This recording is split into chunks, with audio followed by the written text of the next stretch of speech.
Hidden pages from Anne Frank's diary indicate a young woman exploring her sexuality. The newly discovered entries are on display at the Amsterdam Museum in her name. And joining us live via Skype from Amsterdam is Ronald Leopold of the Anne Frank House. Hello, and welcome to the show.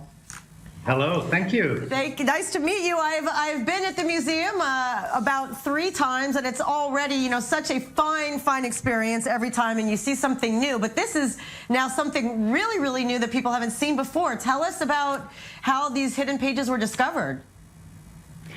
Well, they were discovered actually during a very regular condition check of the diary papers that, as you have been to the house, you might have seen them because they're here on display. Once every few years, we do this check on the condition, and we took photos of these 2 pages, and then with the help of digital photo editing techniques, we were able to make the text underneath the paper legible.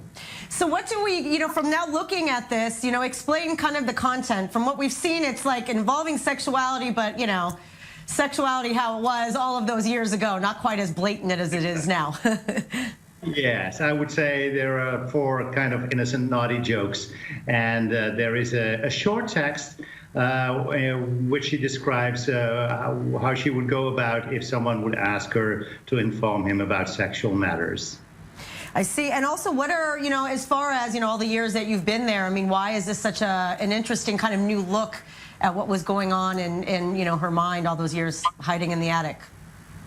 I'm not so sure if we have a new look of Anne Frank now after we've learned about these texts. I think content-wise, what we see is something very similar to parts of the diary that we already knew.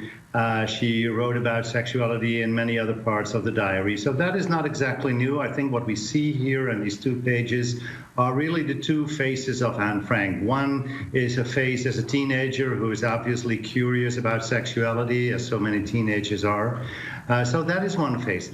But what is really interesting when you look at the text, and especially at one of the pages where she writes, "I sometimes imagine that someone might come to me and ask me to inform him about sexual matters." And what is really interesting about this is that she introduces a fictional character for the first time in her diary around this time, around September 1942, when she writes these lines.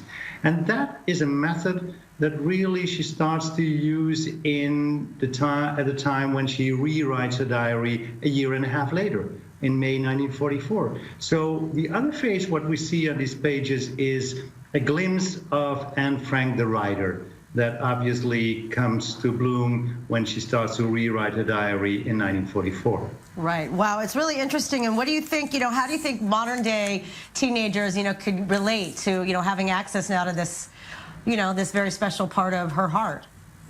Oh, yes, I'm sure. Well, her language is their language. So this is also very much an example of that. And I think it's a charming, disarming text. And I think everybody will smile when you read these lines. Beautiful. Thank you so much for joining us, and well done.